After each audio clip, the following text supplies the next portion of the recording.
Hi there. My name is Catherine Tindall. I'm a CPA, and I've been offering this course, which is the ERC Essentials for CFOs and Controllers on CPA Academy, and I've gotten a lot of positive feedback on it. So I decided to add it onto YouTube here so a general audience can enjoy it. I'll show you a little bit of the CPA Academy piece though. So normally I do this presentation for cpaacademy.org.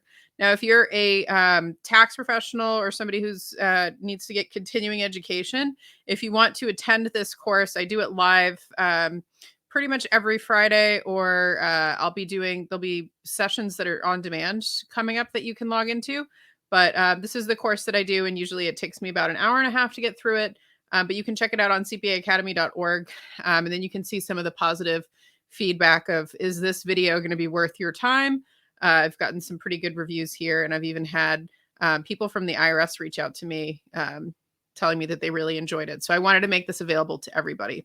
So I'm going to get my slides open here, and this is basically going to be the exact presentation that I do for CPA Academy. So you'll be able to get the full thing.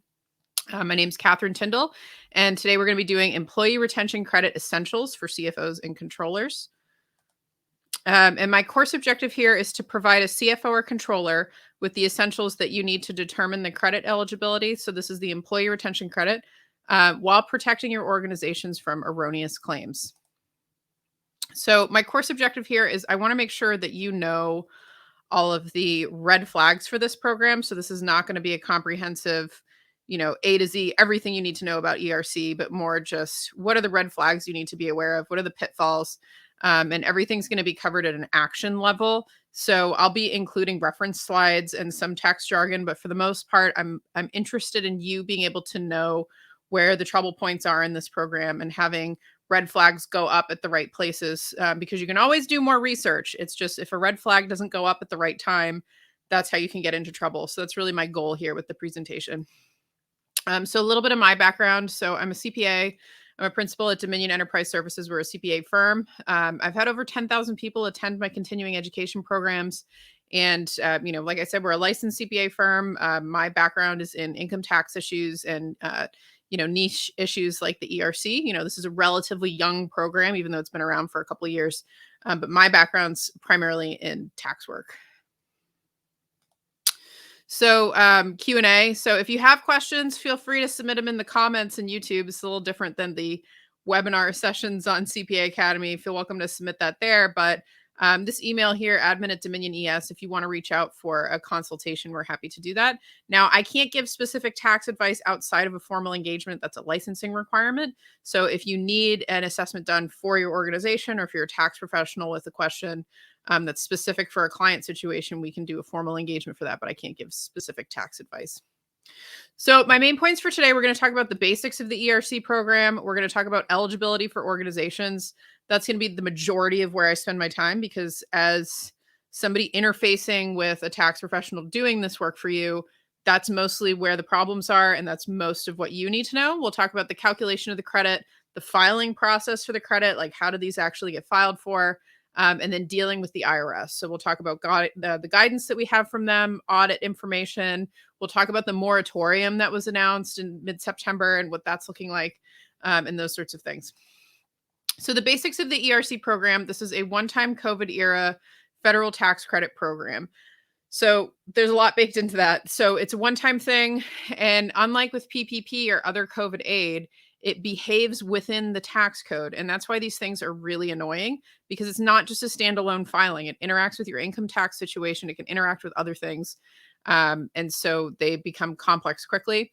How it's filed for is with payroll tax returns. Those are Series 94X returns. For most people, that's a 941X if you're a quarterly filer. And it's a little misleading that it's called a credit because it's refundable, which means when you file for it, if you qualify for a $14,000 credit, you can get $14,000 back in cash from the IRS, so that comes back as a check. So that's the mechanism of how it works. You've heard this $26,000 number bantered about. I'm sure you've gotten advertised up to the ears with that. That's the total cap of the program, is it's up to $26,000 per employee. That is extremely misleading. Having done a ton of this work, it's very rare for somebody to qualify for that full amount for an employee. And once we go through the eligibility piece, you'll understand why. But where that comes from is you have in 2020, you can qualify for up to $5,000 per employee for the whole year. So only 5,000 in 2020. And then the program was expanded. And for most organizations, you can only qualify for the first 3 quarters. And that maximum goes up to 7,000 per employee per quarter. So you can see that 2021 is the bulk of the credit year with 21,000 per employee potentially.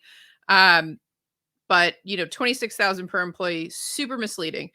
I wouldn't count on that. So we'll talk about the program itself. Like I said, it's a one-time thing. It's available within the window of starting March 13th, 2020 through September 30th, 2021. So we're looking at that window, which is basically, when the pandemic was happening, because this is a pandemic credit. And even though that window is really old, the program is still available until April 15th, 2024 for 2020 claims. So super long window. And then April 15th, 2025 for 2021 claims. And a lot of my tax pros listening to this are going to be like, that statute of limitations is too long. It's because you file for these on payroll tax returns. We have a different statute. The way that the timing is determined is different. So those dates, they are correct, even though it's longer. Now, companies that started after February 2020 can qualify into the fourth quarter of 21. But for this presentation is designed for normal businesses that were in operation pre-pandemic and during the pandemic.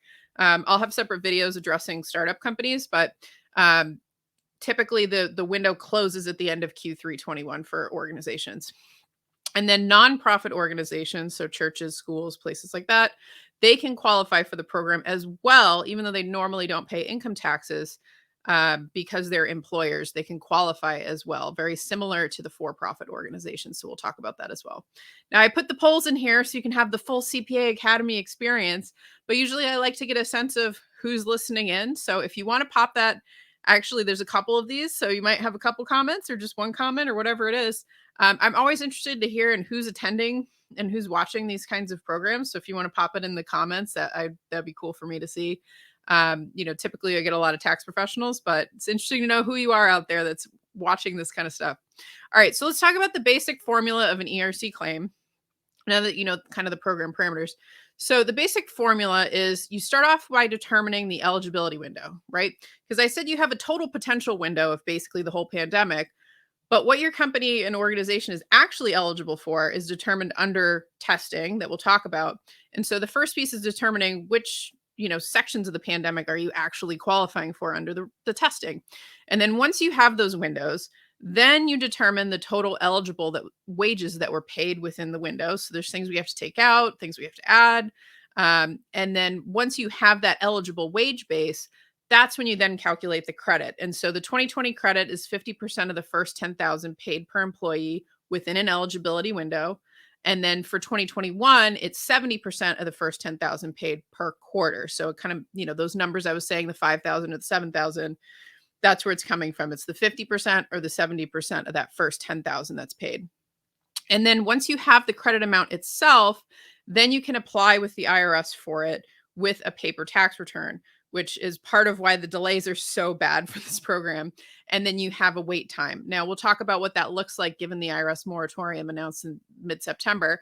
But it's, this program, the story from the start has been a long wait time. So that's not changing. We'll talk about amended income tax returns as well, because it's a separate issue. And like I said, because this thing's baked into the tax code, it interacts with other things in your income tax life. It's not just a standalone filing. So we'll talk about the amended income tax returns.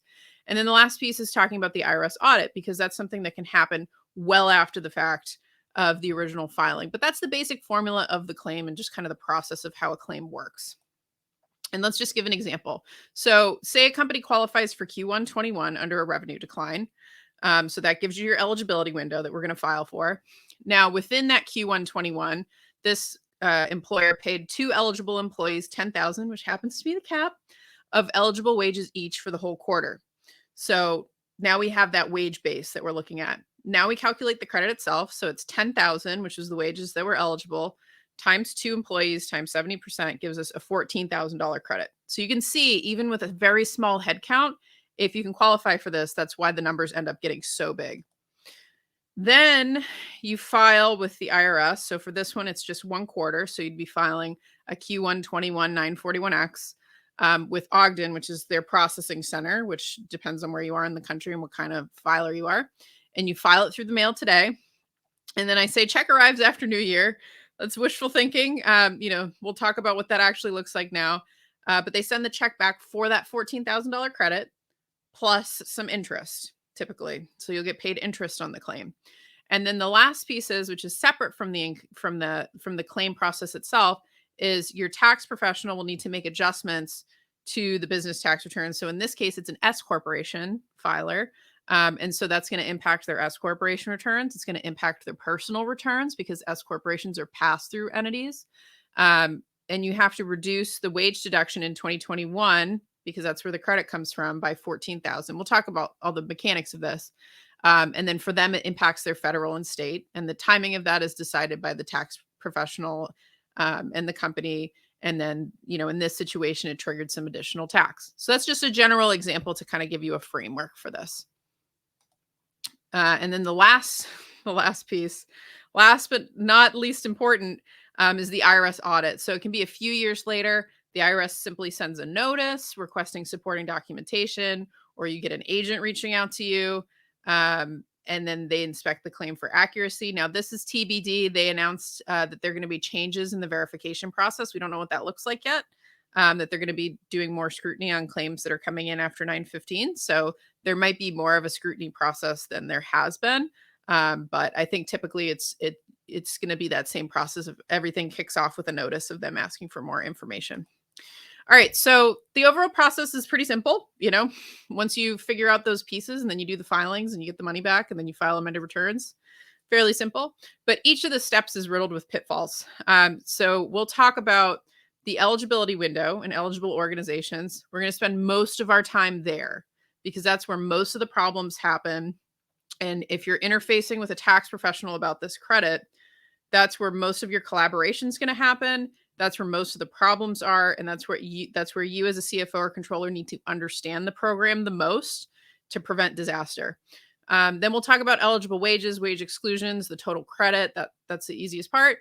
We'll talk about the filing process, IRS audit, and substantiating documentation. Those last 3 pieces are things that the person who's doing this work for you, that's really their territory, but just I'm going to cover the general things you should know. And then we'll talk about the amended income tax returns. So who are eligible organizations? Eligible organizations are active businesses. So if you have real estate holdings or things like that, you may or may not be an active business, which have W-2 wages. So if everybody's 1099, it's not going to work for you. And so that also is going to include your 501c organizations that are employers can be eligible organizations. Now, municipalities, agencies of governments, things like that don't qualify. But typically it's your active businesses. And then the most common thing that I see messed up with these is complex aggregation rules. So it changes how we do all the testing. It changes whether or not companies are qualified because you have to aggregate businesses together. Can kick in for companies when you have shared management or ownership structures. That's more commonly where it gets pulled up between businesses. And so I'm going to talk about that a little bit. So common aggregation red flags is if the company is held by a family or closely related group of individuals or corporations, and then some of those owners are co-owning other businesses or there's shared ownership with other businesses. Basically, if you have complex and equity structures within businesses and majority owners and family members and things like that, shared functions, any of that kind of behavior could trigger an aggregation. And that will change completely how the ERC is done. So that's something you have to watch out for as a controller, CFO. If you've got a complex equity structure, your organization might need to be lumped in with other organizations for all of this testing. And the other pieces we look for, like leased employees. Even if you don't have shared ownership, if the companies are co-managed or you're sharing critical business functions with other businesses, it could trigger these rules. And then also, parent subsidiary relationships, things like that. So you got to watch out for that. So you've got an eligible organization, active business. Basically, the next pieces we're looking for the eligibility windows. So you've got that whole pandemic time period is what we're going to initially consider. But then within that, we're going to do these tests to determine which parts of the window are activated as eligible. And so there's basically two tests that we look at. The first is just a financial test. It's qualifying under revenue declines. The second is a strictly non-financial test. It's qualifying under non-revenue tests, and that we're going to spend a lot of time on that one. Now, how these work is an either or. So you look at each quarter, you look at each period, and if you qualify under one, you don't need to qualify for the other one, vice versa. And once you have one pass, that triggers an eligibility window. And then once you have that eligibility window, you go through the rest of the process. Now, I always recommend in the practicality of doing this that you start off with organizations looking at the revenue test first. It's the easiest test. And then once you have those, it activates a whole quarter, and then you can move on and then consider government orders. But always start with the revenue test first because it's easier and easier in audit. So the key components, the rules are different between the 2020 program and the 2021 program. And basically what we're doing is we're comparing gross receipts, so not profits, not, regular revenue income, gross receipts. So total revenues for each calendar quarter to that same quarter in 2019, because we're comparing the pandemic activity to pre-pandemic activity to see whether there's been a decline. Now, the easiest way to deal with this, in my opinion, instead of trying to learn all these rules and build your own Excel sheet, is there's going to be a link below this video that you can plug your email into, and we'll send you a copy of these slides, and we'll also send you a link to a tool that's been programmed with all the rules. Obviously that does not replace tax advice and an actual assessment, but it's at least a tool for you to kind of check this out and see if it might be appropriate. So I would check out the tool because it's going to be programmed for all these weird rules and the differences between 20 and 21. So for 2020's test, it's a start stop, which is very weird. So the first quarter that you have an over 50% decline compared to its 2019 quarter will start your eligibility, and then you continue to be eligible until you hit a quarter when it's less than a 20% decline, and then that stops the credit. So you just get one whole chunk window. Weird the way they wrote that. And you'll notice in order for it to activate, you have to hit an over 50% decline. So unless the organization was really, really, really impacted, this tends to not come in. So here's an example. Let me make this bigger. You can look at this example, and basically you can see, that first quarter, it's 50%. That second quarter, it's 51. So we're good. We're better than 50. And then the next quarter is 19%. So it's less than 20. So that stops the clock. So they just get 2 and 3.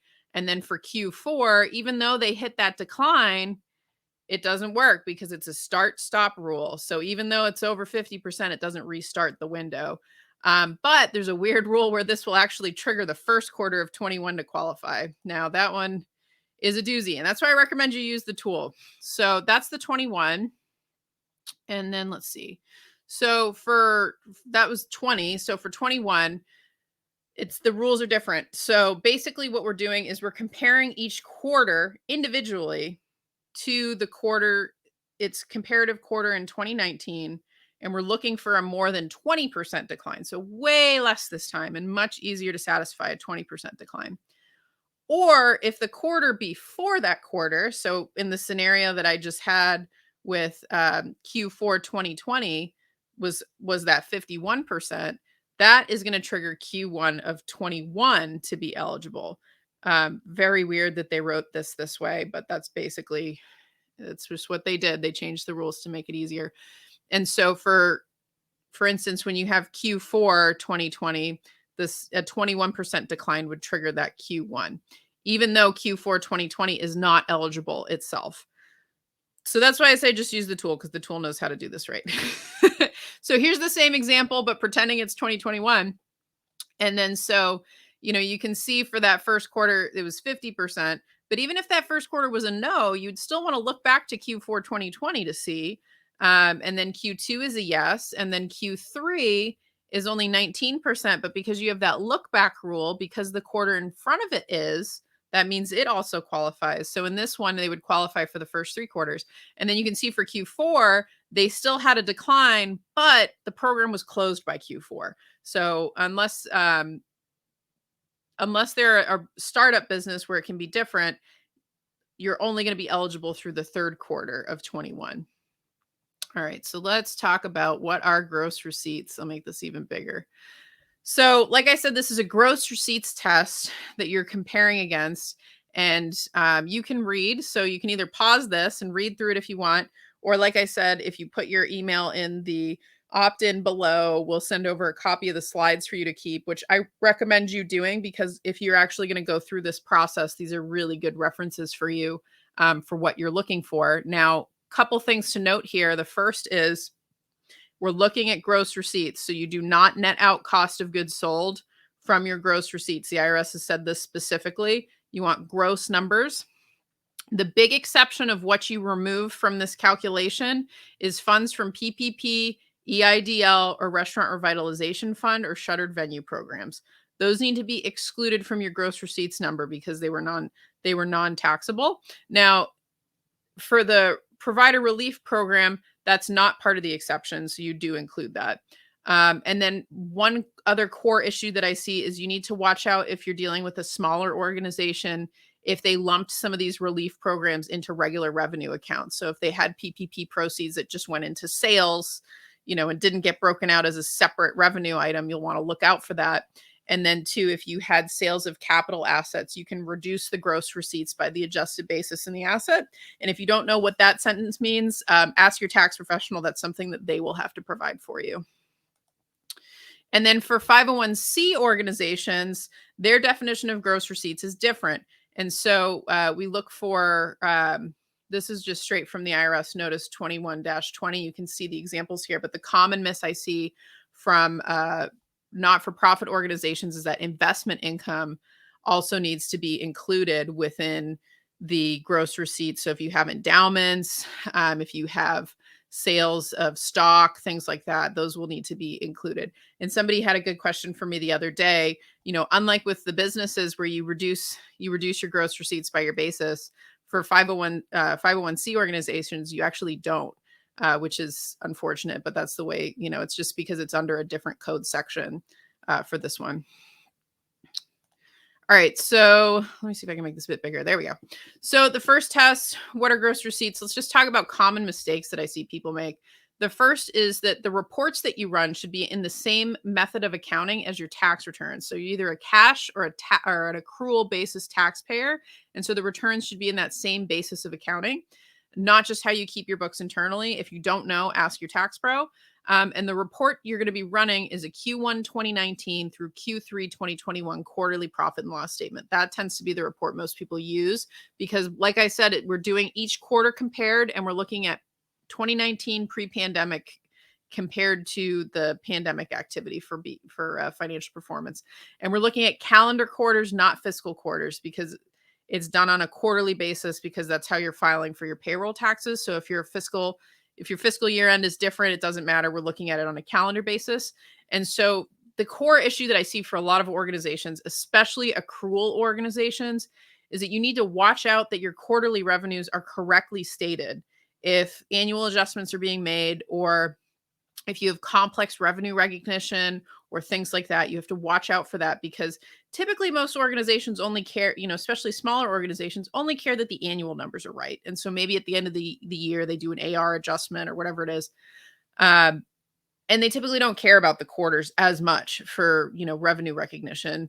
And for this program, you really do have to care, because you want those gross receipts numbers to be correct. So that you got to watch out for that. Now, the pros of this testing is much easier to support an IRS audit. If you've got good, nice, squeaky clean financials, it's hard to argue with numbers. And then the other thing with this is it's not tied to any other metric or causality. So the way that this credit was written, you don't have to prove that the reason why you had the decline was due to COVID. It's really just, did you have the decline? Yes or no, which makes it, much easier under audit.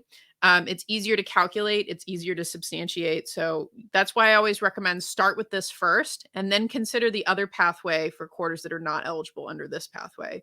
And the cons is that this does not consider other P&L impacts. So if you had expense increases, if you had stable revenues because you had contracts or things like that, but then everything else on the P&L was just an absolute mess, there's really no accounting for that situation with the way that the credit's written. So, so for, like I said, like it's only considering the gross receipts, which is very simplistic for most larger businesses. So, you're really out of luck if you had negative financial performance, but it wasn't reflecting in your gross receipts. And so you can qualify for the credit with those negative financial performances, but you're only going to be able to qualify under the non-revenue rules, which are much harder to satisfy. And we'll talk about that.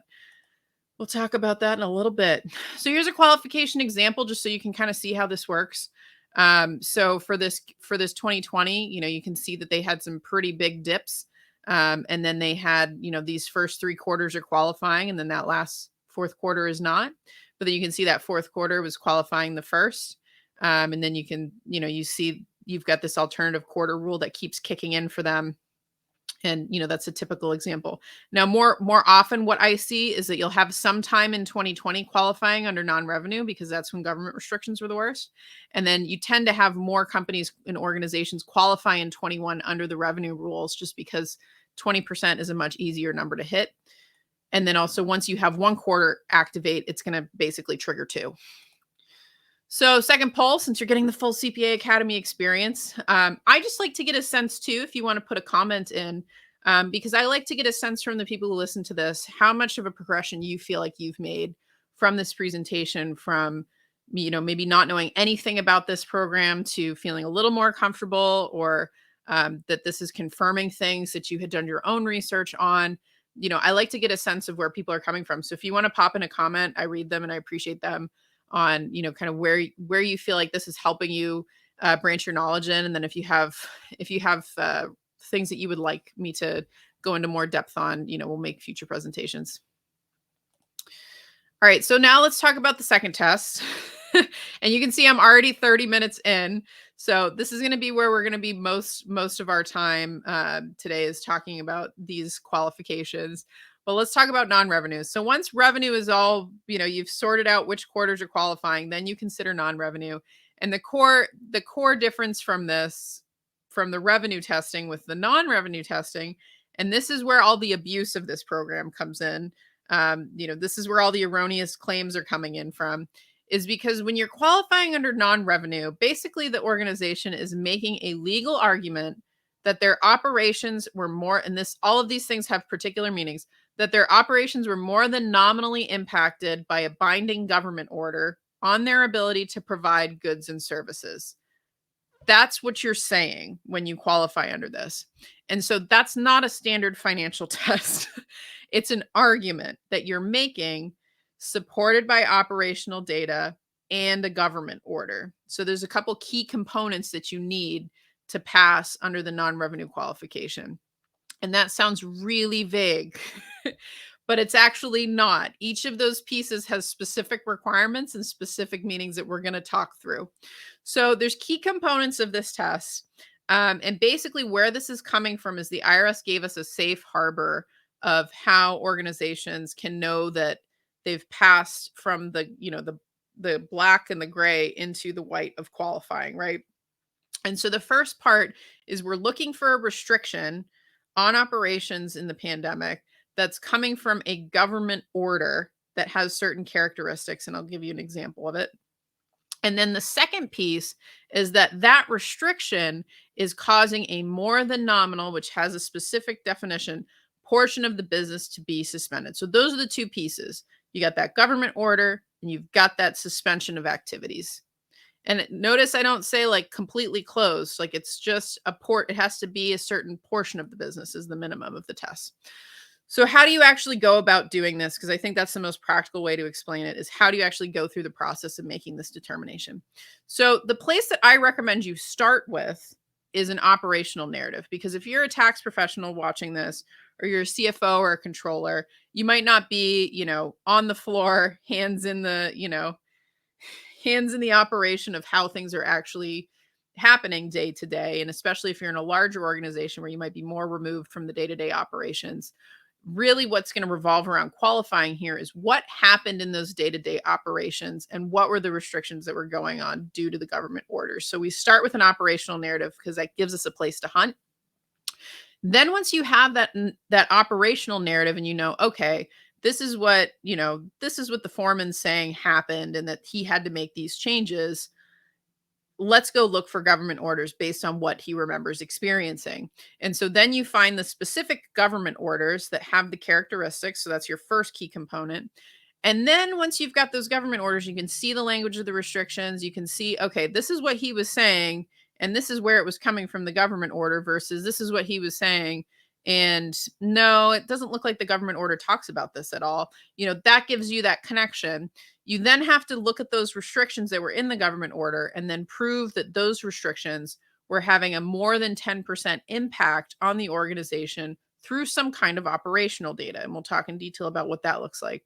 So once you prove that that order has the more than 10% impact, then that window in which the organization was subject to the restriction and has the impact gives you your eligibility window. Because remember, we're still just at the stage of when do we qualify for this thing? So that gives you your eligibility window. And then once you have that, then you can go through the rest of the calculation. Now, if you sign up in the comment below for the resources, you'll get a copy of this narrative questionnaire, which is where I recommend people start. Now, a lot of people will just stop at a narrative. And, in my professional determination, I don't think that's appropriate. I think you need actual data, but this gives you a place to start. And kind of the core things that we're looking for here is you're trying to sort out, where were the restrictions coming from? What does behavior before the pandemic look like? What does behavior during the pandemic look like?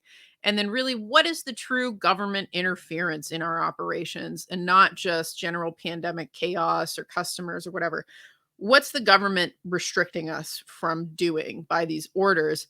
And then the other piece that's a common one that people tend to not catch, just because it's kind of a weird rule, is that basically you can have a situation where an organization was subject to restrictions and closures, but it doesn't qualify. And basically the IRS has called that out. If you're able to telework and substantially provide all the same services in a remote environment. So sorry, tax professionals listening to this applies to us a lot of the time. You're not going to be able to qualify under this because not only do you need that restriction, but you need that more than nominal impact. And if you were basically able to convert to a remote environment, you're not having that nominal impact. They've specifically called out telework there. So that gives you the narrative questionnaire. Really good to go through with the people in the operation, or if you're a tax professional watching this, because I know that's a lot of people who listen to my material. This is a good conversation starter with a client going through, what actually was happening during the pandemic, because this is the place for you to kind of pick up the trail of if this is appropriate. So let's talk about what a qualifying government order looks like. So for a government order, it's got to come from a governmental authority. Typically that's at state level. For most people in most jurisdictions, it was the governors that were calling the shots and the governors that were doing the restrictions. Now, if you're in a metro area where you have a local city government that was more restrictive than the state government, so like Texas had this, New York had this a bit, you might have a metro area that has more restrictions. And then you also could have like county level restrictions, which is more what we were seeing like in the American South, more just county level restrictions, and then like counties for metro areas. So but typically we start looking at state level, and then you can look at local level. And it has to be a COVID-19 related order that's limiting commerce, travel, or group meetings. So it'll reference COVID-19 usually right at the beginning of the order.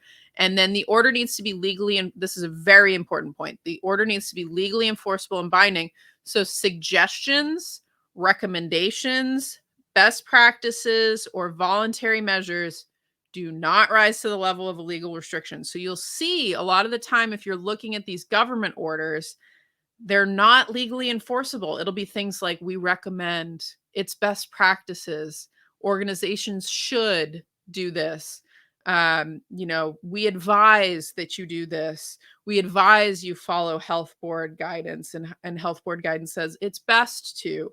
That's not legally enforceable. That's a suggestion. So you need language that's legally enforceable and is a restriction. So you are not allowed to do this. And so that's why it's so important for you to get a copy of the actual order, because that's going to determine the date. It's going to determine the legal authority. And then it's also going to determine the language of restriction, which is important. You have to be able to show that it was a true restriction and not a suggestion, because a lot of the government orders, because I've been doing this for a while now, a lot of the government orders do not have legally binding language. They have very loose language, and that's not going to work. So let's give you an example. Let's see if I can make this bigger. So this is an example of an actual government order. I think this is one that we had for a church in Massachusetts. So you can see it's the state of Commonwealth of Massachusetts. So that's their jurisdiction. This came from the governor.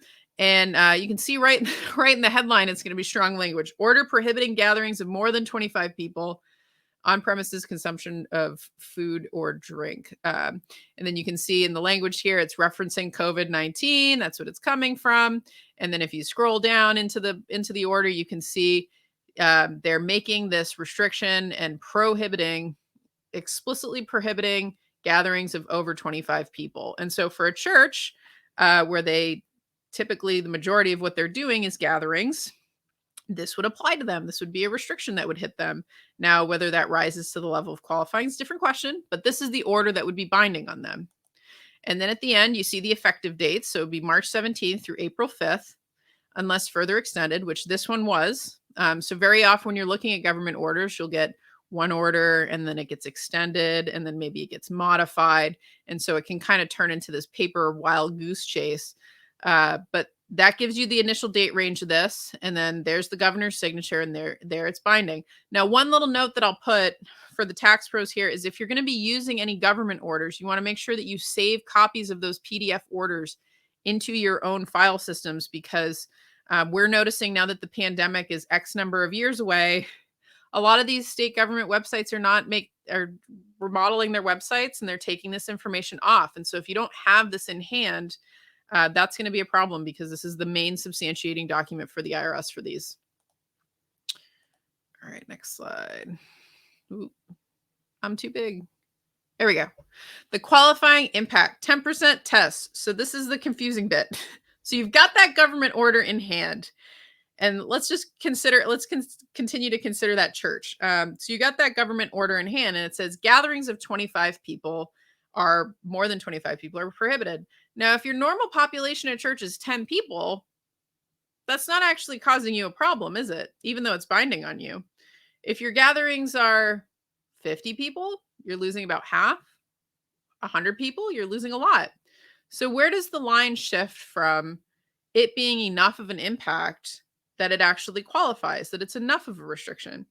And so we've got a couple of tests. They're not the best, but we've got a couple of tests from the IRS of what constitutes enough of an impact, that when you've got that binding government order, that it rises to the level of it messed with your operations enough that the IRS is happy with it. So we've got two 10% tests that we look at. And these are safe harbor tests directly from the IRS of what is enough of an impact to qualify for ERC. The first one is called the nominal portion test, when you have a full or business segment closure. So that would be something like an indoor dining in a restaurant's closed. So a segment of the business is just closed. And then the second test, and this is the one that comes in more often, is called the nominal effect test. And this is where, well, maybe like in the instance of the church, we're not completely shut down, but we're only allowed to have 25 people. So it's having, does that have more than a nominal effect on our operations? And it depends. So that's most situations for how most people are qualifying for this, is under the nominal effect test. You have to show that it's impacting you enough. And so like with the when we went back a step with the revenue versus non-revenue, the same with these, it's an either or. So if you can have a segment closure or a more than nominal impact, either one of those is good enough to satisfy the safe harbor and qualify you once you've got that government order restriction in hand. So let's talk about the nominal portion test. Now, I'll let you can read through this this slide, but basically the gist of this is when you have a segment of the business that's closed. So when you look at the business and the different things that it does. So for instance, with restaurants, you have indoor dining, you have outdoor dining, you have takeaway, maybe they have catering. You can break up the business into the different segments. And if one of those segments represents more than 10% when you look at pre-pandemic by either revenues or labor hours, if that segment is big enough, so bigger than 10%, and then that segment is closed, you qualify. It's a qualifying closure that then activates the eligibility window for the duration of that government restriction. And then let's see, I'll give you examples. That's the easiest way to explain this. So say you have a restaurant that's got indoor dining that on a quarterly basis represents 50% of all sales in 2019. So that's a big part of the business. That's well over 10%, which is the bright line of what we need. And they had a state government shut down all indoor dining for 4 months. So they were not allowed to do any indoor dining. So because that portion of the business was closed and that portion of the business is big enough, it represents more than 10% of 2019 by revenue, or it could be labor, but in this case it was revenue. The duration of that 4-month closure is an eligibility window for ERC. That's it in a nutshell. So even if they were able to continue to do things like takeout, and maybe takeout got bigger, doesn't matter. Their operations were more than nominally impacted because of this closure of a segment of the business, and that will be qualifying. Now, how do you prove that? Point of sale reports can show what the revenues were, takeout to indoor dining in 2019. You can show the segments big enough, and then you show the government order closing the indoor dining, and that would be your argument. So like I said, it's an argument, but with this, it's black and white. Once you meet those numbers, that's what they're looking for. Now, for most organizations, though, you didn't have a full segment closure, right? For a lot of organizations, a lot of jurisdictions, it was just chaotic, and you had to reduce what you were doing or change what you were doing. Maybe people had to mask, maybe people had to social distance, maybe you had to sanitize things more, all sorts of different wild and wacky and good and bad, and whatever your opinion is, there were a lot of different things that were going on during the pandemic for restrictions. And so how do you know, for one organization, people being forced to wear face masks is more than a nominal impact. So for instance, I had an occupational speech therapy client contact us, and you cannot do speech therapy with a mask on, so that's a more than nominal impact for them versus a chiropractor's office. Is having to wear a face mask a more than nominal impact? Probably not. So how do we decide what's going to beat that 10% test for just restrictions of that nature? And this is the frustrating one because it's very gray. So here's the language just from the IRS. So the test is that we're showing that the government order was causing an impact of at least a 10% reduction in the employer's ability to provide goods and services in its normal course of business. So unlike with the previous test where we have a nominator and denominator of comparing against 2019, this is just us making an argument of what's the normal course of business, what was the restriction, and then how do we show an impact of a 10% reduction in our ability to provide our goods and services compared to normal because of the restriction. So it's very idiosyncratic. So you have to look at, and that's why I recommend you start with that narrative, because that will give you the sense of what's normal and what was pandemic and what was government interference and what was self-imposed or what was imposed by customers, because you want that government interference and you want to show that how did we have to change how we were providing goods and services.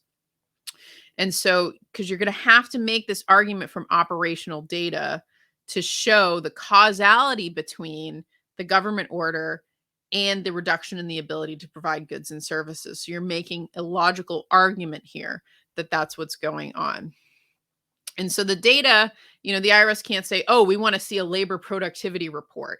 It's not going to be a standard set of what they ask for. It's idiosyncratic to your operation. And so that's why we recommend, if you're going to try to pursue qualifying under this, you need to have some kind of quantitative support, because the threshold here is 10%.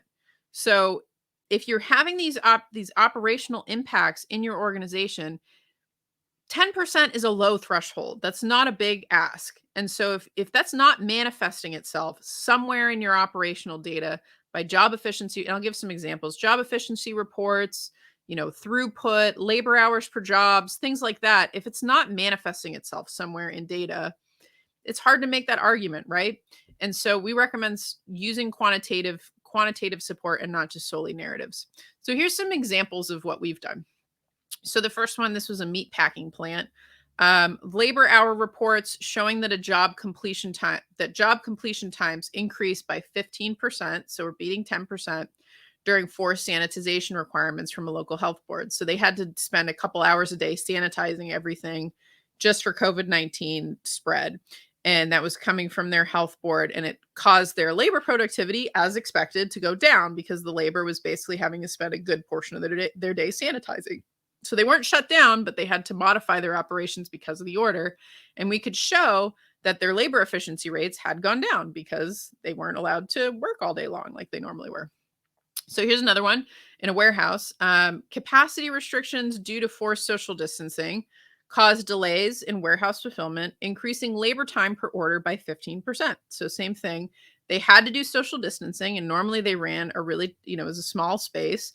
And so normally they could have a crew of X number of people, and they had to reduce how many people they could have on the floor at a time because of the space requirement. And so it made them less efficient at fulfilling orders. And you can see pre-pandemic how efficient they were at fulfilling orders. And then when they had these social distancing requirements, how efficient they were fulfilling these orders. And we beat that 10% threshold. And so they qualify for that. So that's really the level you're looking at. You want the restriction, you want the order, and then you want the, how is this manifesting itself in our operational data showing the actual impact? All right, so qualifying impact examples. So here's some situational examples from IRS Notice 21-28. If you get a copy of the slides, or you can just Google this from irs.gov. If you're in one of these industries, you can read through it for examples of what's considered qualifying. And then you'll notice in here, I have not talked about supply chain disruptions. Why is that?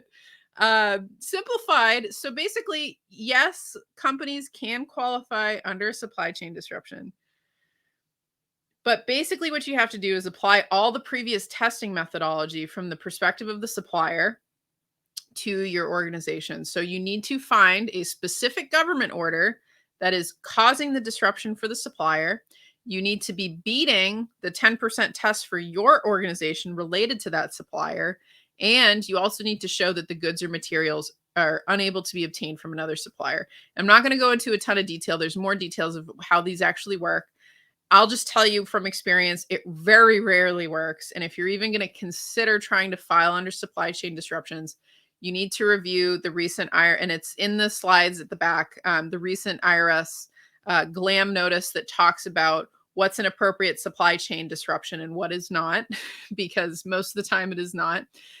This one is super abused by people who didn't take the time to actually read the rules initially. And so if you have an organization that qualified under supply chain, I would very much question that eligibility. But that's, it is a pathway. If you don't get proprietary materials from a specialty provider, very unlikely that you're going to qualify. All right. So we went through the basics of this for non-revenue qualification. So once you beat the test, you have the order, you're beating the impact test. So even though we're looking at the credit at a quarterly basis, so you'd still be filing on those quarterly returns, what time period you're qualifying for the credit itself and the wage base you use is the specific date range of the order.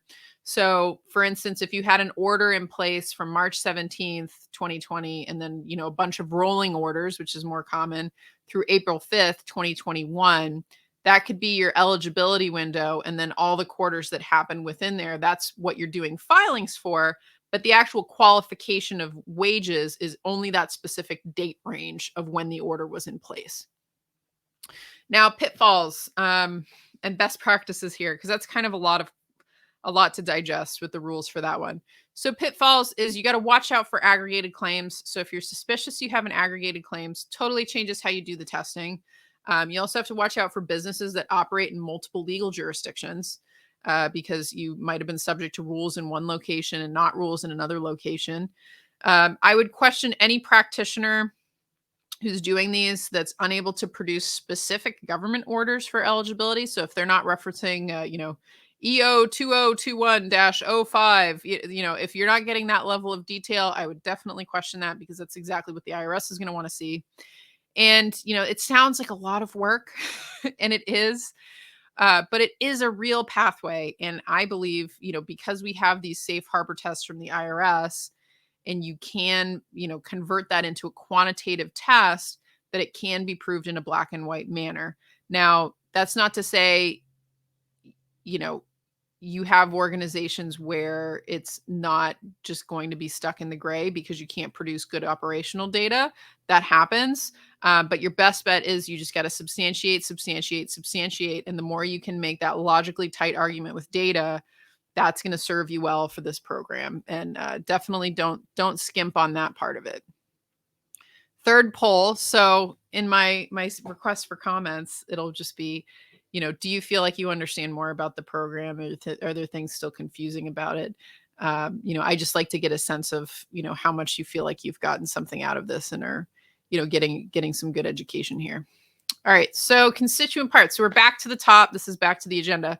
So we just spent a lot of time. I can see that I've already spent 50 minutes on this, and this is about an hour and a half usually, talking about the eligibility window. And the reason for that, like I said previously, is because that's where most of the problems happen. Most people and most providers do not mess up the calculate. They tend to not mess up the calculations, but they tend to pull in organizations for quarters that they're not actually eligible for, or miss quarters that they could be eligible for because they don't look at all the quarterly revenues, or they don't consider the non-revenue, government orders, et cetera. So that's where most of the problems in this program really happen, is around eligibility. So we're going to spend the rest of our time talking about the last pieces here. We'll go into eligible wages. So as just a caveat at the beginning of this, 99% of the people listening to this are probably not in this camp. But if you are an employer with over 100 employees in 2019 or anywhere near that, I just recommend you need to seek some professional tax guidance, because you're playing life or death with, potentially millions of dollars of tax credit. So you need to get a professional assessment done, and just know that larger employers have different rules for what are eligible wages. And I'm not going to talk about them because most people don't need to know about it. But just know, if you have a lot of employees, you're going to be subject to different rules, and you need to talk to a tax professional for certain, because it's just, but life or death on that amount of money is just, you really got to know what you're doing. So for everybody else, it's the first 10,000 of wages paid in an eligibility window of 2020 is what can qualify. And then for 2021, it's the first 10,000 paid in each of the 3 open quarters of 21 for each employee. So the general principle, so you've got your eligibility window, but then what's the eligible wage base? That's going to give it here. The general principle of eligible wages is going to be Medicare wages paid plus health benefits, less wages paid, wages used by other aid programs. Now, the notable exception here is for the tips credit. So if you're a restaurant who gets the tips credit, you do not need to remove the tips credit.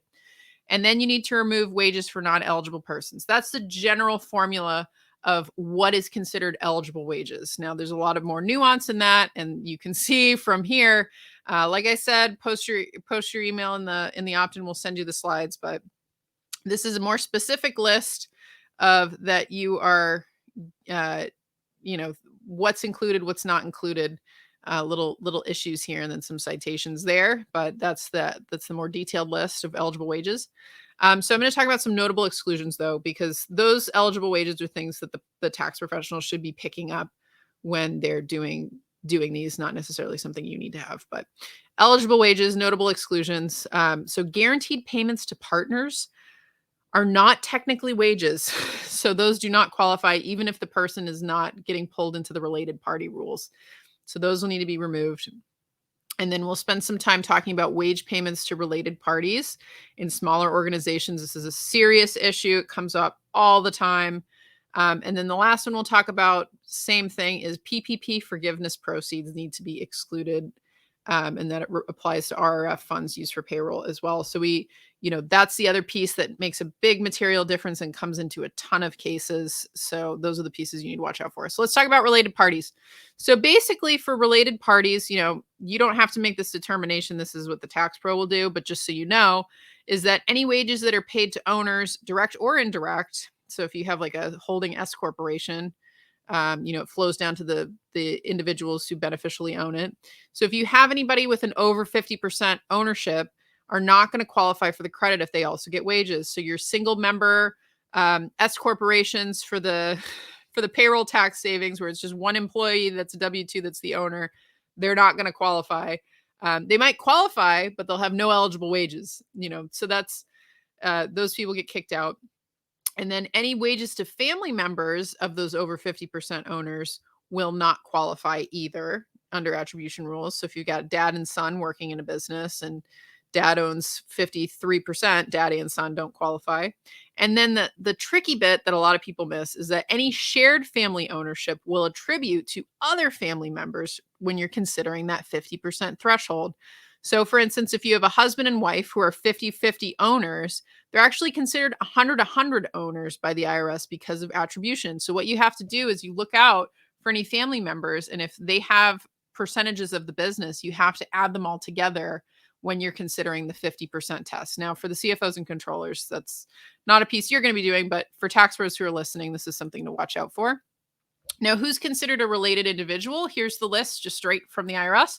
The one that I think is worth noting is that you can have people who are not strictly related by blood or marriage who get pulled into this as well, because if they're a member of the taxpayer's household, so like a girlfriend or a boyfriend, and they live with the taxpayer and the taxpayer provides their support, they can also get kicked out as well. So you need to make inquiries onto, who are all the owners and are there any related employees, because those people need to be pulled out. Here's an example. I'm not going to spend a ton of time on this because this is not really relevant for the CFOs and controllers, but for the CPA, I know I get a lot of tax professionals on here. This is an example of how the attribution rule works. And this is straight from the IRS, modified a little bit with, I think I put in some cute names here, but basically just what it is family members get added together. All right, so let's talk about the PPP exclusion. This is another one that a lot of people, there's a lot of misinformation about. So the original rules for this program, because it's an evolving creature of when it initially came out and then when we got clarifying notices from the IRS with all the rest of the guidance, was that organizations who had PPP could not use the ERC, period. They could not file for it. And that was changed after the fact because Congress realized that people were not doing this program because PPP was better. And so they changed it and they said, okay, well, you can file for ERC. You just cannot double dip the wages. So if you're getting wages forgiven through your PPP application, you can't then use those forgiven wages to then apply for ERC. So a lot of people say, oh, well, if that's the case, then I'm not going to qualify for anything. And I would just say as a practical note, instead of going into the mathematical details of everything, 90% of the cases that I deal with have both. They'll have some PPP, they'll have some ERC. And for the most part, if they're qualifying for the ERC in the first place, which is usually the harder hurdle, it's still beneficial, even though that there's PPP in there, because typically the caps are different. The way you calculate them is different. And especially if you have organizations with highly compensated employees, so you don't have a large population of, part-time people or things like that, it actually ends up almost not really materially impacting it a lot of the time. So I would just recommend, the main guidepost here is don't just walk away from this program because you had PPP. Still go through the assessment process, because most of the time, if ERC is working, the PPP isn't going to be the thing that kills it.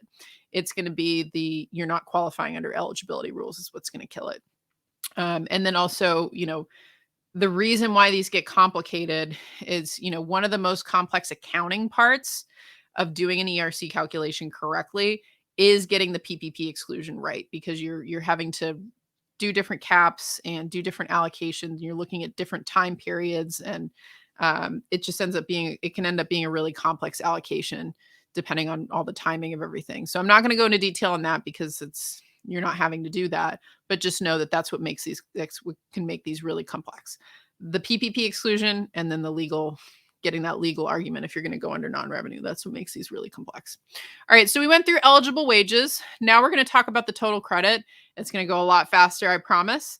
We'll talk about the total credit, and then we'll talk about the IRS and amended income tax returns. All right, so the total credit. So we have our eligibility window. Then within that window, we have our eligible wages. The credit is, drum roll, 2020 credit is 50% of the first 10,000 of eligible wages paid per employee. That's it. So once you've got the eligible wage base, it's that 50% of the first 10,000 for 2020, and that's it for the whole year. So, only 5,000 potentially per person. And then for 21, the credit's 70% of the first 10,000 paid per quarter. So you look at it each quarter of eligible wages paid per employee. So there's the 7,000. So that's how you do the calculation for the credit itself. That's the easiest part. So let's go back to the example because now you have some context. So remember we started with, you determine that eligibility window. Q121 was qualifying under a revenue decline. So nice and clean. It's just a perfect quarter. They paid 2 eligible employees. So they might have 5 employees, but 3 are family members. 10,000 of eligible wages.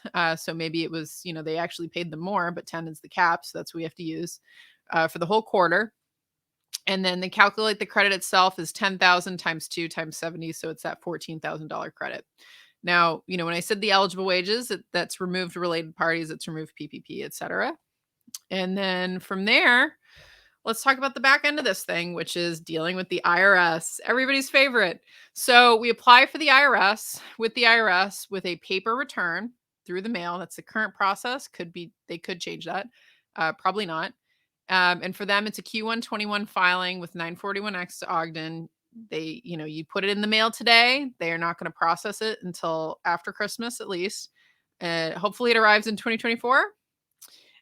For 14,000 with some interest tacked on. So that's the nice thing is they do pay interest on these.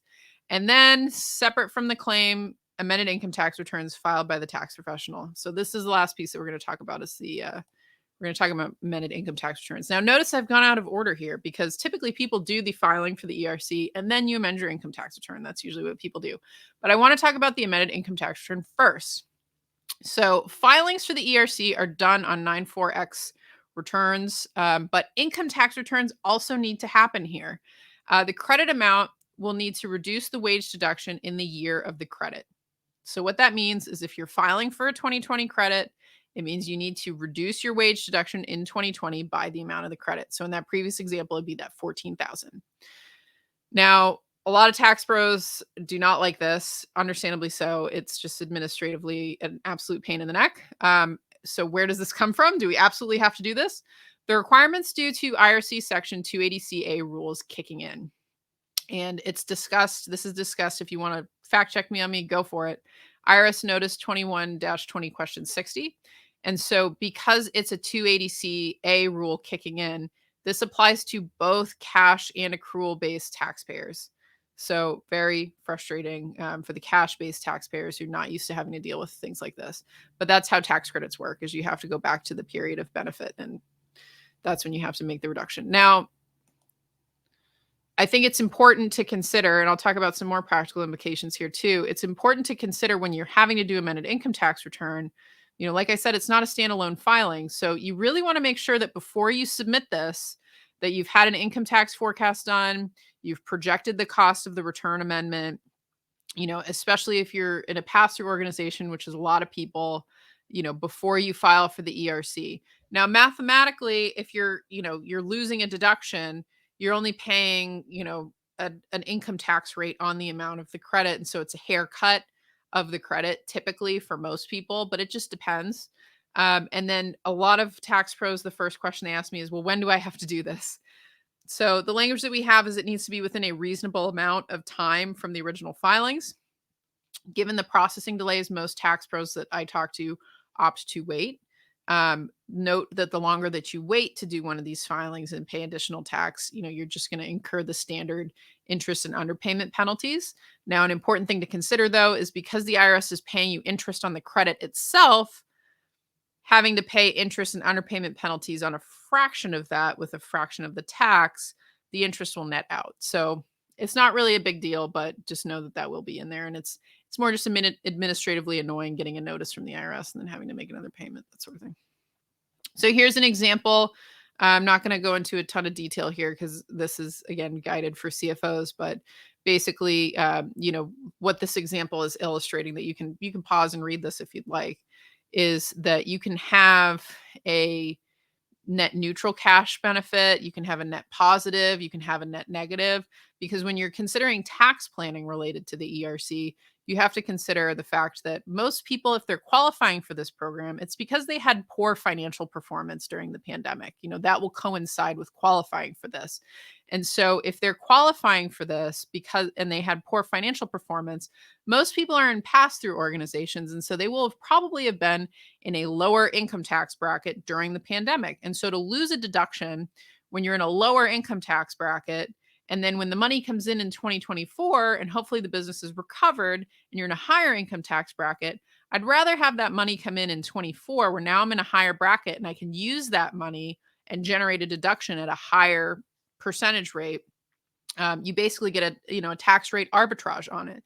So for a lot of taxpayers, this is actually a beneficial treatment, even though it's annoying, because they get the benefit of a better deduction in 2024 instead of, do we want to pick this up as income in 2024 and pay more tax because we're now in a higher bracket, or even trigger an even higher bracket? Probably not. That's actually not beneficial for most taxpayers. So I think, for the tax pros listening here, this little aside is, I know it's annoying for us to have to do this way, but most of the time it's actually beneficial for your tax, for your client. So it's, maybe not all bad, but it's one of those things where you need to know the requirement.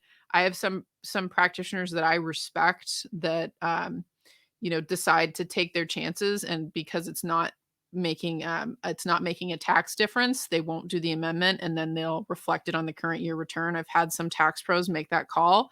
I haven't personally made that call because I think it's just an administrative burden that's part of this program, that you need to follow that 280CA. But it's one of those things where, professional judgment, you really just need to consider all the factors that go into these before you do the filings. And this is a big piece of it.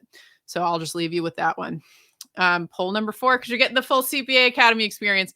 Do you feel you understand the general requirements of an ERC filing? Please tell me if you feel like you don't. Always love to get comments. All right, so we're talking about everything except for the IRS so far. And I'm guessing this is where most of the interest is, because the IRS is kind of like, for us tax professionals at least, it's like keeping up with the Kardashians. Like, there's always something going on. So we'll talk about the filing process, IRS audit, and substantiating documentation. And this is the final stop. So we're going to spend the rest of our time here. So I know I'm at about an hour and 5 minutes. So this will be the rest of the presentation, is just talking about the IRS, everybody's favorite. So I'm going to there's going to be a lot of, to be announced. This is what it was like. This could change, just because the IRS recently announced, as of September 15th, the moratorium on processing.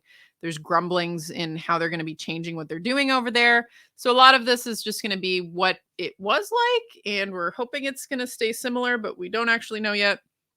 So before 9/15, these were filed on paper tax returns, and you file for the eligible quarters of the credit. Now, typically you would sign, as the taxpayer, the return, and the tax preparer also signs that return. So for instance, claims I work on, my name is signed on that return. So I'd be a little leery of preparers who are not signing these. Now, there's an exception with PEOs, but for the most part, that's not going to apply to most people listening here. And then you would mail them to the IRS following their processing procedures. We recommend sending anything to the IRS certified, so you have a proof of mailing. And then previously, you waited 3 or 4 months, longer for larger claims, and the IRS you kind of get a couple of options where the IRS will process it, issue you a notice because there's something wrong, and then, or they process it and send the checks. Or if you have a back tax balance, they'll process it and apply it to the back taxes. So this is how some people we've worked with have discovered they have an old tax balance that they didn't know about.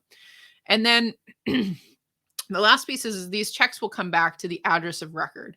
So it's really good to confirm what that is before you do the filing, because it is, I can tell you from personal experience, it's kind of a nightmare to get one of these checks redirected once it goes to the wrong place. So after 9/15, basically this is all we know so far, is that the IRS is halting processing of any new claims received after 9/15 until at least the end of the year is when they said they wanted until. Now the moratorium wasn't actually that exciting of an announcement for us in the space just because the IRS had already had a moratorium in place for a couple of weeks before they announced it publicly. They announced that there's going to be a settlement program. So this is of interest for people who think they might have had a bad claim done, and we'll talk about that in more detail too. And then also a withdrawal option for unprocessed erroneous claims. This is all to be announced. I have no more information than that, other than there's going to be some kind of amnesty for interest and penalties. I don't think there's going to be amnesty for the credit amounts, but we'll see. And then they said that for claims that were received prior to the moratorium, the original 90-day processing that they were saying was going on is going to be extended to 180 days. When I've talked to people over there, they just have no kind of expectation of timeframes. And because they're changing processes and things are moving, I would not, I think one of the core things with this whole program is you just cannot hang your hat on when that credit's going to come back. So if you're filing for this, or if you're a tax professional involved with this, just don't hang your hat on that money coming back. It's almost like winning the lottery. It's just going to show up when it shows up. But if you're interested, the link to the announcement is there in the presentation slides. It's actually kind of an interesting read. I was intrigued by the amount of fraudulent claims they're already starting to pick up, but I think that number is just going to snowball quite a bit based on what I see in the field. And so what do you actually need to know about this IRS moratorium? Is this the end of the ERC? So I think what you have to keep in mind is the IRS is just halting administrative processing because they're completely overwhelmed with what they believe is fraudulent claims, which I think is probably justified. And so even though they're changing administrative processing, they're not able to change the tax code. They're not able to change the tax law that comes from, Congress. They're just the administrators of the law. And so the current guidance that I've had from the IRS is to continue filing for eligible claims. So double check. Obviously, I don't file for non-eligible claims, but you file for eligible claims and just know that they won't be processed until the end of the year, but you're at least in the queue. Now, in my mind, I'm still waiting. In our practice, we're still waiting a little longer to see if there's going to be some updated guidance here, just because in my experience working with the IRS, you really want to make sure things can go through as cleanly as possible. And so if they're going to change things like they now want ERC to go to a different processing center, or they want you to submit a supplemental form, or they want things to be in a slightly different format, just the little things like that can snowball into a nightmare with them. So we're waiting a little bit longer. But what I would say, that's just for doing the actual filing itself. The whole eligibility determination and that whole process and all the legwork involved with those, I would not put a pause on that if I were an organization, because if you're qualifying in 2020 under government restrictions, it takes a good amount of legwork to get to that answer. And we only have until April 15th, 2024 currently to get those filings done and get all that substantiating paperwork in order. And those tend to be more of a dig. So I would recommend you don't wait to see if you're eligible and you go through that process, but maybe you wait to do the actual execution of the filing until we have a little more guidance. Obviously, if I have other resources on YouTube, and maybe I'll post an update in a pop-up or something if we've got new information. But for now, I'm waiting, and that's what I'm comfortable with at this point, doing a lot of these. All right, so common issues in the processing we'll talk about. So often the IRS can have an old address on file because most of the time you've been filing these payroll returns electronically, and also income tax returns electronically. And so you wouldn't know that they're using an old address. And so I would recommend you make sure your address of record is correct. And then also, if you do need to correct it, make sure any subsequent filings that are happening are also with the new corrected address, because if they get another electronic filing, that's going to revert the address back to that bad address if you have a payroll provider who wasn't in the loop on that. Like I said, we recommend sending certified. Basically, when you what does the IRS tell you? Various stages of processing. they basically only tell you if they have a file that's in the queue for processing, which if they've lost a return, they're not going to tell you that. They'll just be able to tell you they don't have it in the queue. Typically they have things in the queue within a few weeks. So be able to tell if it's in the queue. And then they basically can't give you any timeline of when it's going to get processed once it's in that pre-processed state. They'll be able to tell you if it's been moved into an active processing state, but even with that, I've had returns get stuck in an active processing state for months. So it doesn't really signify much to me. And then especially if this all happens after 9/15, those returns are just going to get sequestered to who knows where. And who knows how long that's going to take to get through, because they said they currently had 600,000 returns to get through that came in the last 90 days. So, by the time they open up the storefront again, I think it's going to be north of that. So messed up, but it is what it is. And then if the organization uses a PEO, all of the filings will need to be completed by the PEO because the original filings were under their EIN. If you don't know what I mean by that, then you probably do not use a PEO, but just know that the PEOs will have to do the filings for you if you utilize one of them. You cannot file on your own. So let's talk about the audits. We don't have a lot of data on this yet because honestly, the IRS hasn't been doing them for that long. I just assume that we have an extremely high level of inspection just because of the amount of nonsense that I see going on and the level of resources that are being allocated to this within the IRS. So my best practices for you is just assume that you will be audited and be prepared for that. And, chances are you probably will not be. I don't know. Maybe you will. Maybe they're going to get AI in here. Who knows? But just assume that and get all of your documentation assembled before you do the original claim. Make sure you got all those orders and all those T's crossed and I's dotted for all that substantiation before you send anything into them. And then, so for the audits, they typically have a 3-year statute of limitations. Some of the quarters have 5 years, but honestly, with just the sheer magnitude of the abuse in this program, I'm expecting it to go much longer. So just assume you're in for a long ride. I fully expect that legislation will get involved to extend this because it's, from what I see on the ground level, it's just crazy how many erroneous claims are getting filed. So let's talk about the prep and substantiation list. So these are all the reports that are good to have if you're going to go through getting an assessment done, and then also what you want to have on hand for substantiating documentation.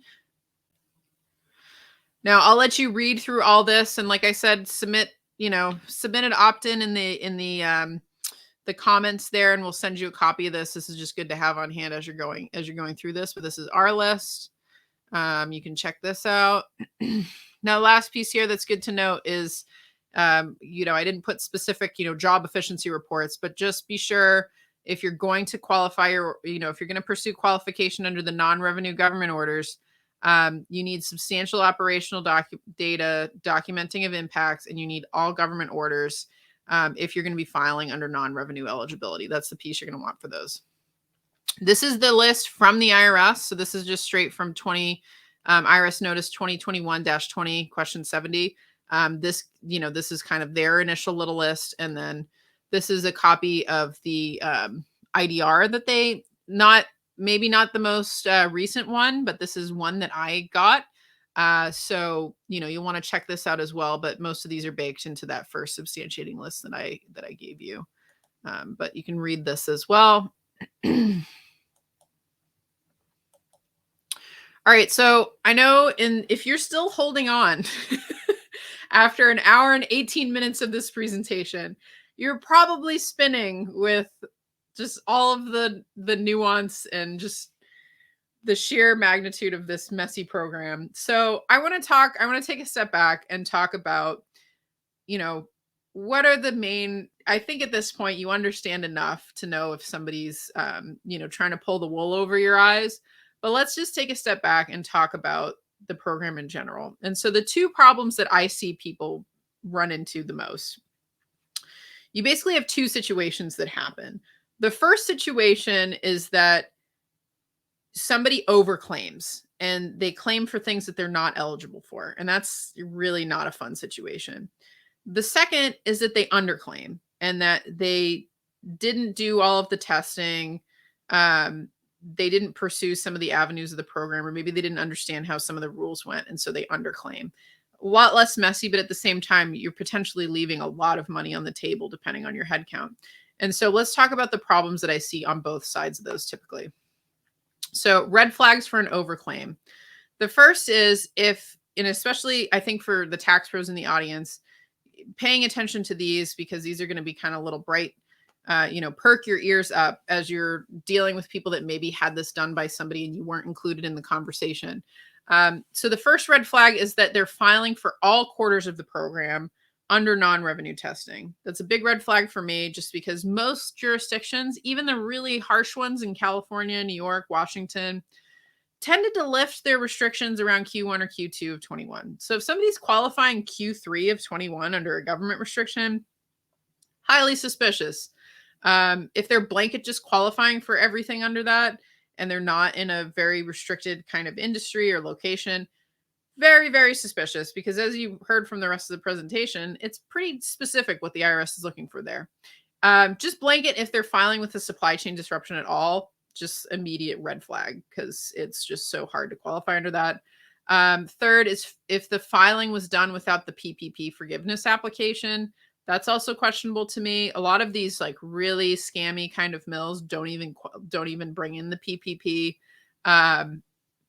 If it was not a credentialed tax professional that was working with them, somebody that has a background in this kind of work, if they were just dealing with salespeople and didn't actually talk to a tax professional at any point, that's also very suspicious. Because I was actually talking to an IRS agent earlier today. I think one of the key things you realize with this program is that this is not a product that's sold, right? It's a tax credit. It's a diagnosis. It's either appropriate or it's not appropriate. And there's no really middle ground there. So if the person isn't treating it like something that you're diagnosing, that's very suspicious. If they didn't request any data proving the impact of government orders, also very suspicious.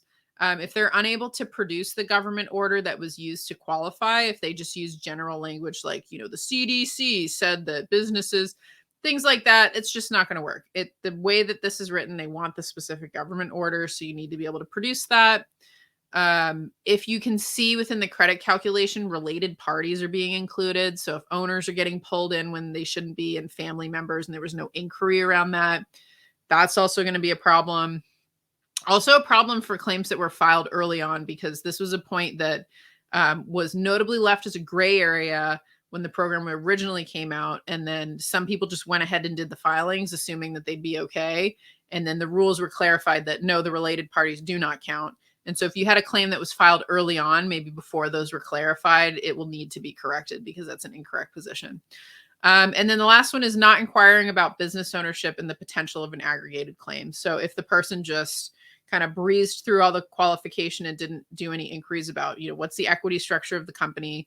How is it owned? Do you guys own any other businesses together? What's the nature of the relationships between these businesses?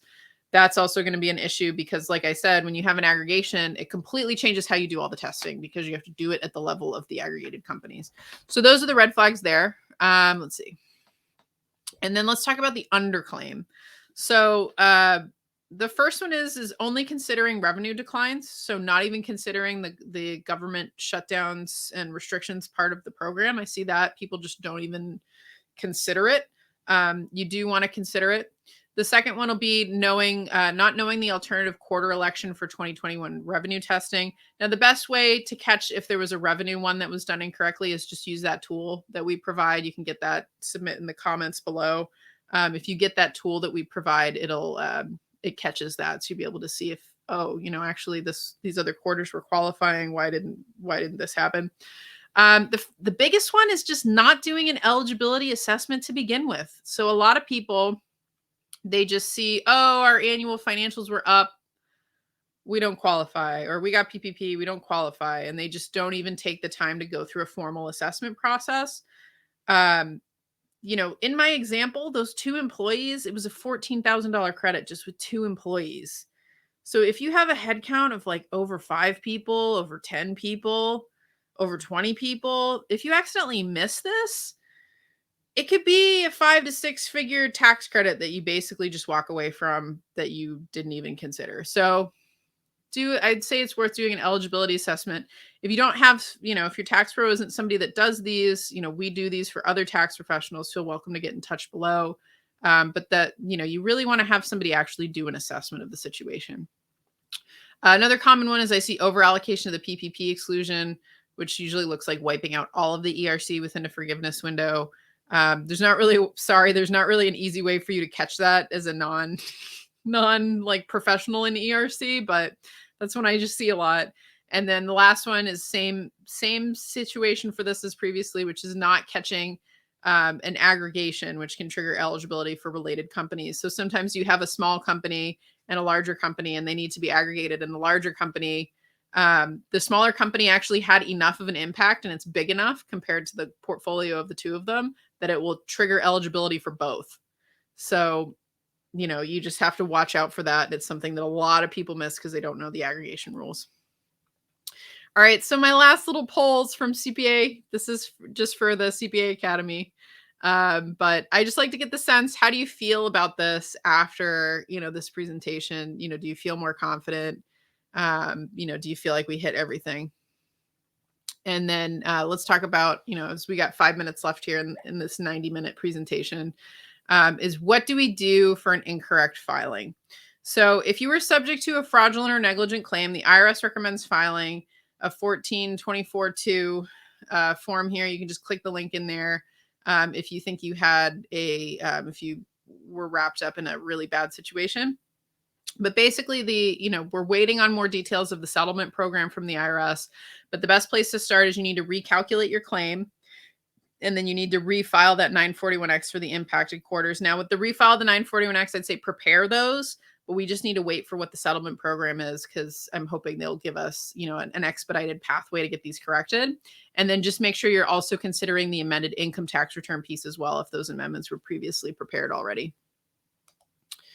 And then this is a useful slide. So if you want to look at any of the IRS guidance, you can go on this list, and this has all the links to the notices from the IRS. And if you're a tax professional that's interested in being substantially part of these, notice 2021-23 is going to be of most interest to you. And then also 2021-49 talking about the related parties that was clarified. And then if you are considering even, poking it with a stick, supply chain claim, read that last link. That's the IRS memorandum, GLAM for supply. And then down here also, I've got IRS, just general ERC tools here in the FAQ page. I don't find those, the FAQ page is actually pretty decent, but I don't really find any of these tools particularly more helpful than what's in the slides here. But you'll get a copy if you do the opt-in below. You'll get a copy of the slides. You will not be getting a Q&A video because you're not on CPA Academy. But if you're interested, you can do the opt-in below, which will add you to the newsletter, and you'll get a copy of the revenue testing tool, which is yours to use, and an additional copy of these slides for you to keep. Now, I'll probably update this once we have some more changes from the IRS. So it might be an updated version of the slides.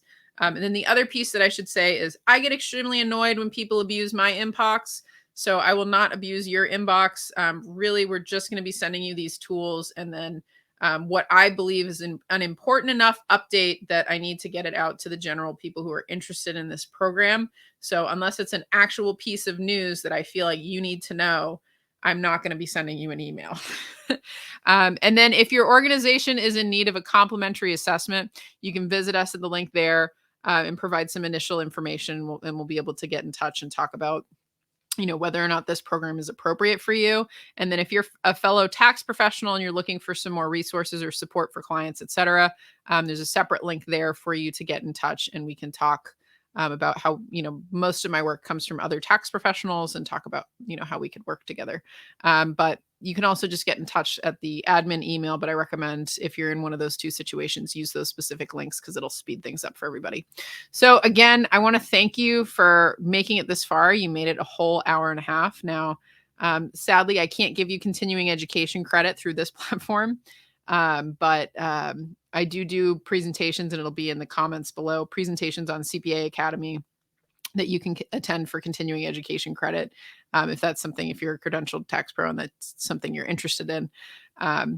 Once you opt into that list below, we'll be sending you just updates as it's appropriate, but feel welcome to reach out. Thanks.